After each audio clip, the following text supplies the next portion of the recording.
TDP అధినేత ముఖ్యమంత్రి చంద్రబాబు నాయుడు నాయకులకి, మంత్రులకి, ఎమ్మెల్యేలకి మొత్తానికి కూడా ఒక హింట్ ఇచ్చాడు. పనిచేసే వారికే పదవులు.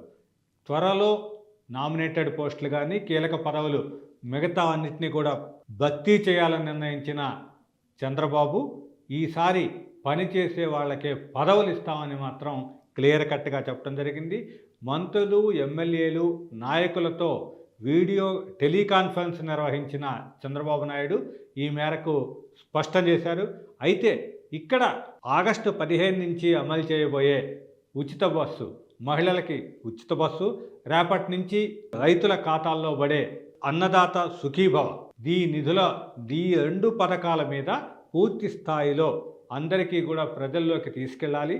దాంతోనే మనకి ప్రభుత్వానికి మైలేజ్ వస్తుంది అనేది అయితే స్పష్టంగా చెప్పడం జరిగింది.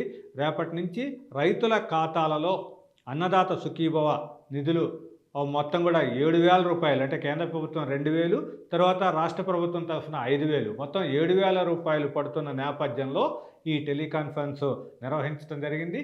అదేవిధంగా ఆగస్టు 15వ తారీఖు నుంచి మహిళలకు ఉచిత బస్సు, అది కూడా కీలకమైన మహిళా ఓటర్లని ఆకట్టుకునే పెద్ద పథకం కాబట్టి ఆ రెండింటి మీద అందరితో వాటి యొక్క వివరాలని అందించడం జరిగింది. అదేవిధంగా మొత్తం కూడా వీటిని ప్రజల్లోకి విస్తృతంగా తీసుకెళ్లాల్సిన బాధ్యత కూడా నాయకుల మీద ఉంది. మంత్రులు, ఎమ్మెల్యేలు, ఇతర నాయకులు అందరూ కూడా కేడర్ని ఆకట్టుకునే విధంగా, అదేవిధంగా మహిళా ఓటర్లని కానీ, మిగతా రైతుల్ని, అన్ని వర్గాలని, కీలకమైన అంటే 2 వర్గాలకు చెందిన పథకాలు అమలు చేయబోతున్నాం కాబట్టి ఇక్కడ మొత్తం కూడా సూపర్ 6లో అన్నింటినీ కూడా అమలు చేస్తున్నాం. దాంట్లో కీలకమైన ఈ 2 పథకాలని కూడా అమలు చేయబోతున్నాం కాబట్టి ఈ విషయంలో అందరూ కూడా జాగ్రత్తగా ఉండాలి అనేది అయితే చంద్రబాబు నాయుడు చెప్పడం జరిగింది. దాంతో పాటే ఎప్పుడు త్వరలో భర్తీ చేయబోయే నామినేటెడ్ పదవులు కానీ వీటన్నిటిలో కూడా పనిచేసే వారికే పదవులు అనే ఒక క్లారిటీ కూడా ఇవ్వటం జరిగింది.